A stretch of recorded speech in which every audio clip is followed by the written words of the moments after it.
I needed a few things today from Walmart. I didn't need much. I got me some bread.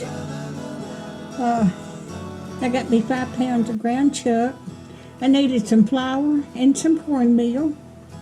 And I needed some extra virgin oil, olive oil.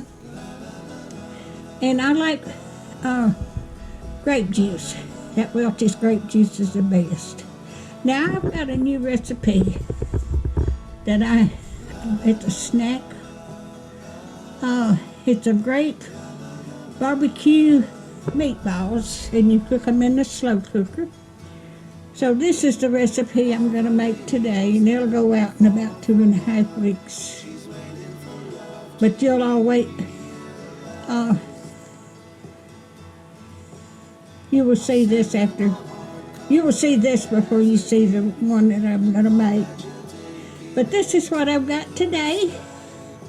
And if you like my videos, just like, share, and subscribe, and hit that little bell when you want to be notified when I got another video coming out. And thank y'all so much for watching. And I hope you're having a wonderful Sunday and weekend.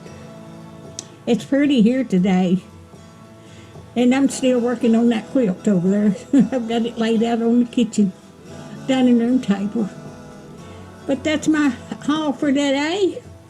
If you like my videos, just like, share, and subscribe, and hit that little bell when you want to be notified when I got another video coming out. And thank y'all so much for watching.